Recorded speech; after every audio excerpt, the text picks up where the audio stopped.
Ethan ripped the contract into shreds right in front of me.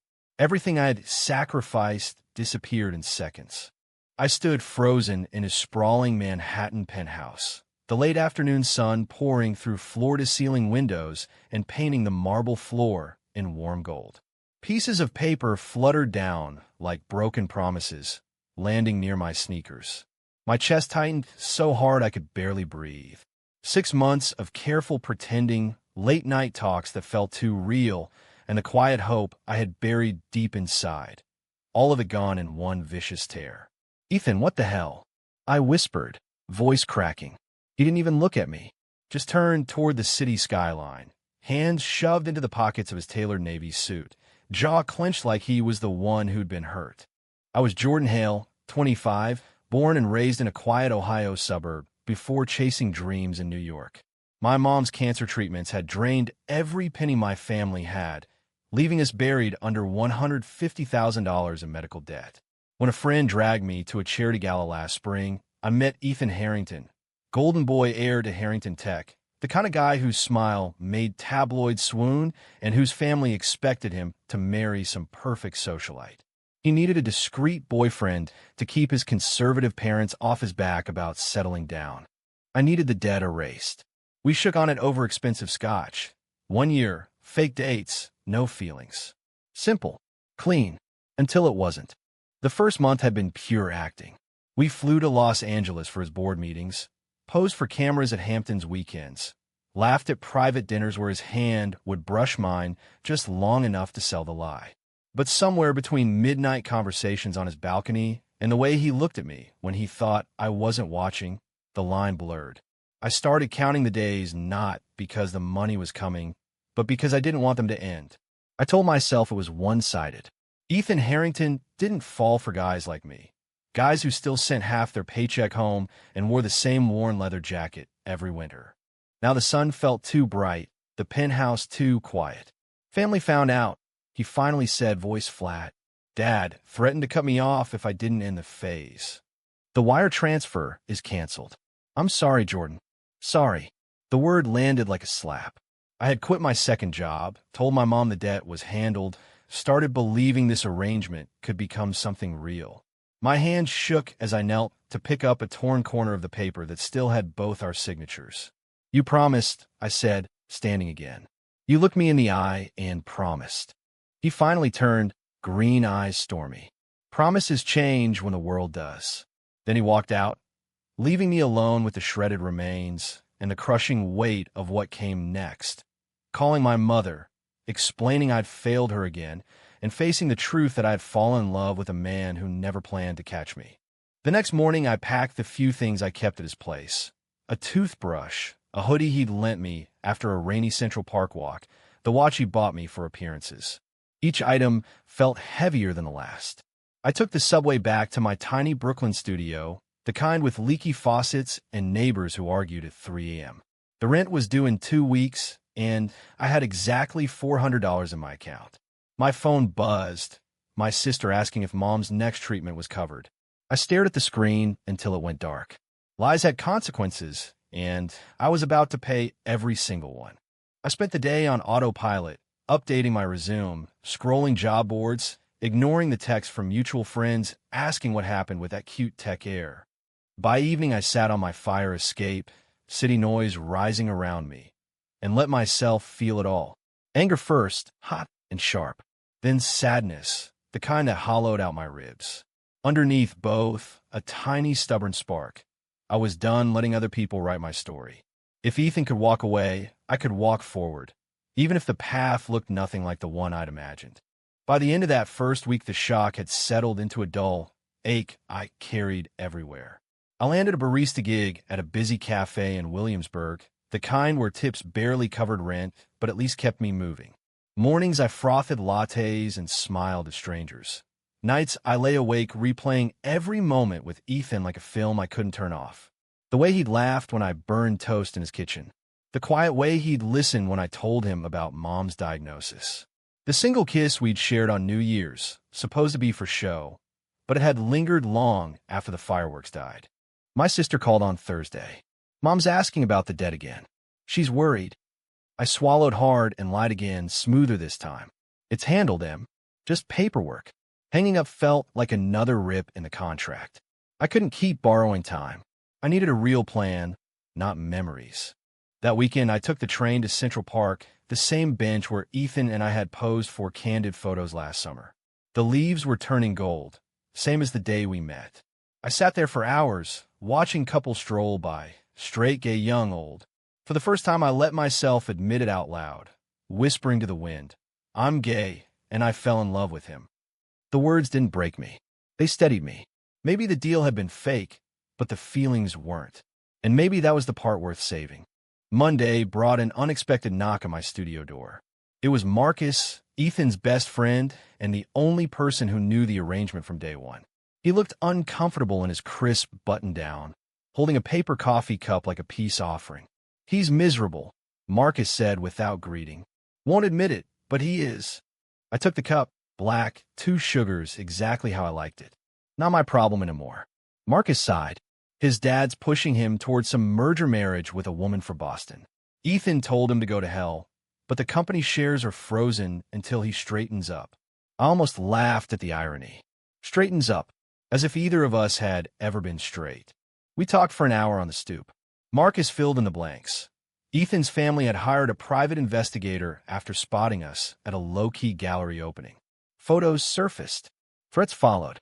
Ethan had torn the contract to protect me from the fallout, paparazzi, lawsuits, my mother's name dragged into it. He thought ending it fast would shield you, Marcus said. Stupid, right? I stared at the cracked sidewalk. Shield me by breaking me. Classic Ethan logic. That night, I couldn't sleep. I opened my laptop and started writing. Nothing fancy, just the truth. How fear of losing my family's future had led me into a beautiful trap. How love had snuck in anyway. By dawn, I had 5 pages. I didn't know what I'd do with them, but typing felt like reclaiming something the ripped paper had stolen. October brought colder winds and clearer eyes. I started volunteering at an LGBTQ youth center in the East Village, pouring coffee and listening to teenagers talk about coming out, family rejection, first heartbreaks. Their stories mirrored mine in ways that hurt and healed at the same time. One kid, 17-year-old Leo, reminded me so much of myself at his age, scared, stubborn, hiding behind jokes. "You ever fall for someone who couldn't love you back?" he asked one slow Tuesday. I smiled. Yeah, turns out I could love me back instead. Work at the cafe picked up. I got promoted to shift supervisor. The extra $100 a week wasn't much, but it was mine.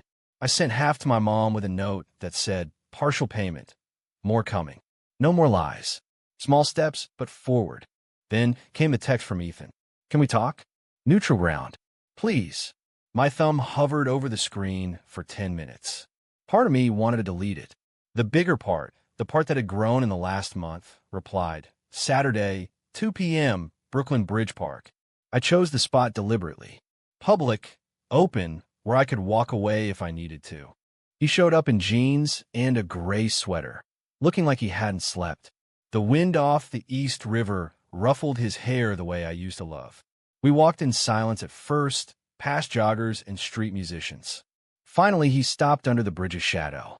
"I was wrong," he said. "I thought tearing up that paper would fix everything. It only broke us." I kept my voice steady. "You broke the deal, Ethan, but you also broke something in me that needed breaking." He winced. "I love you, Jordan. I think I have since the first fake date. I was just too scared to say it when the stakes were money and family and everything I was raised to protect." The confession hung between us like the gulls overhead. I wanted to reach for him. Instead, I said, "Love isn't a contract you can cancel when it gets hard." He nodded, eyes shining. "I know that now. I told my dad I'm done pretending. He's threatening to disinherit me, but I don't care. I just don't want another chance. Real this time. No money, no deals." I looked at the river, at the city that had tested me and changed me. "I need time," I answered. "I need to know I'm choosing you because I want to, not because I'm afraid of falling again." We parted with a hug that lasted longer than it should have. His cologne still smelled like safety. But I walked home alone, heart lighter than it had been in weeks. Growth tasted like possibility. Thanksgiving arrived with snow flurries and family texts I couldn't dodge anymore. I took the train home to Ohio, suitcase full of cafe tips and a heart full of half-truths I was ready to replace with honesty. Mom met me at the station thinner, but smiling. Over turkey and mashed potatoes, I finally said it. The debt isn't magically gone. I tried a shortcut that backfired, but I'm handling my way now. She reached across the table and squeezed my hand. As long as you're okay, baby. No judgment, just love. The relief nearly knocked me over. Back in New York, Ethan kept his distance but sent small things. A book I'd mentioned wanting, the donation receipt to the youth center in my name. No pressure, just quiet proof he was listening. I started seeing a therapist recommended by the center. Sessions peeled back layers I didn't know existed. The fear of disappointing my family. The shame I'd carried about my sexuality even before Ethan. You don't owe anyone a performance, my therapist said. Not even the version of yourself that almost got the debt paid. Christmas lights went up along Fifth Avenue. I worked double shifts and saved every extra dollar. On Christmas Eve, my phone rang. Ethan, I'm outside your building. No strings. Just wanted to wish you Merry Christmas in person. I buzz him up.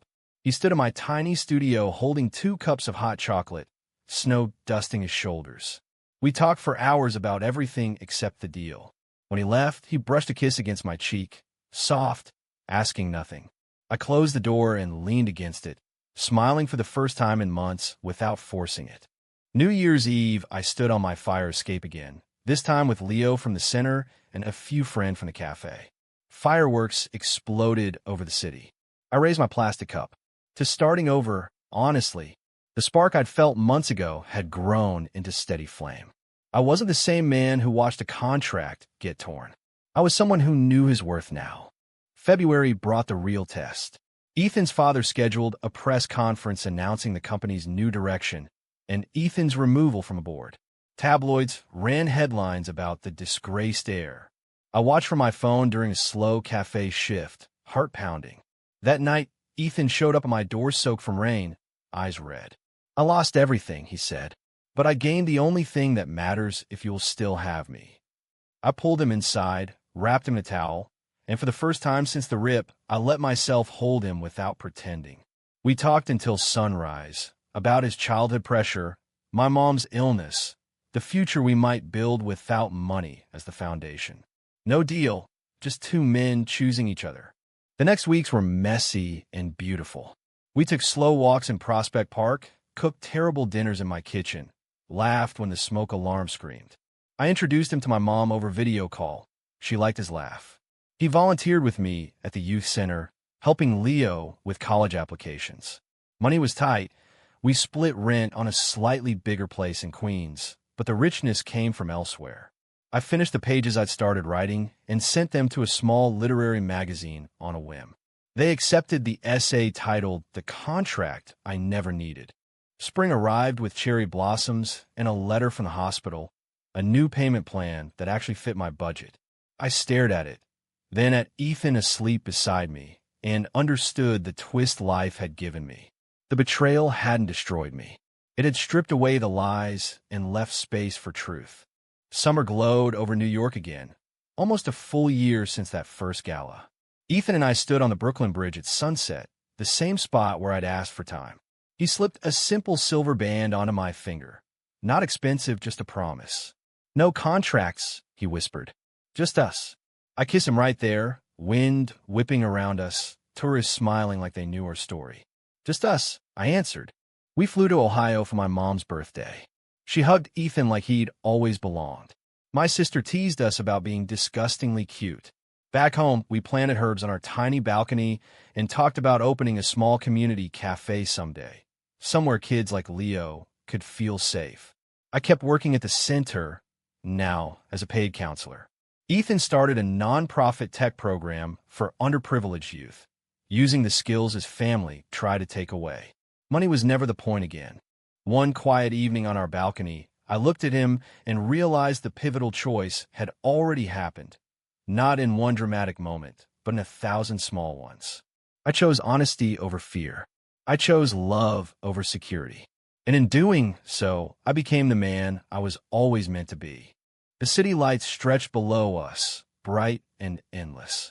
The contract was long gone, but the life we built in its place felt unbreakable. That was the real inheritance. After everything, the biggest lesson I carried away is that deals made out of desperation rarely survive daylight. Betrayal hurts like hell, but it can also be the alarm clock that wakes you up to who you really are. Don't trade your heart for someone else's promises. Guard it, grow it, and give it only when both of you are ready to choose each other freely. The change that lasts doesn't come from money or status. It comes from finally being honest with yourself and the people who matter. That's the quiet magic worth every ripped page.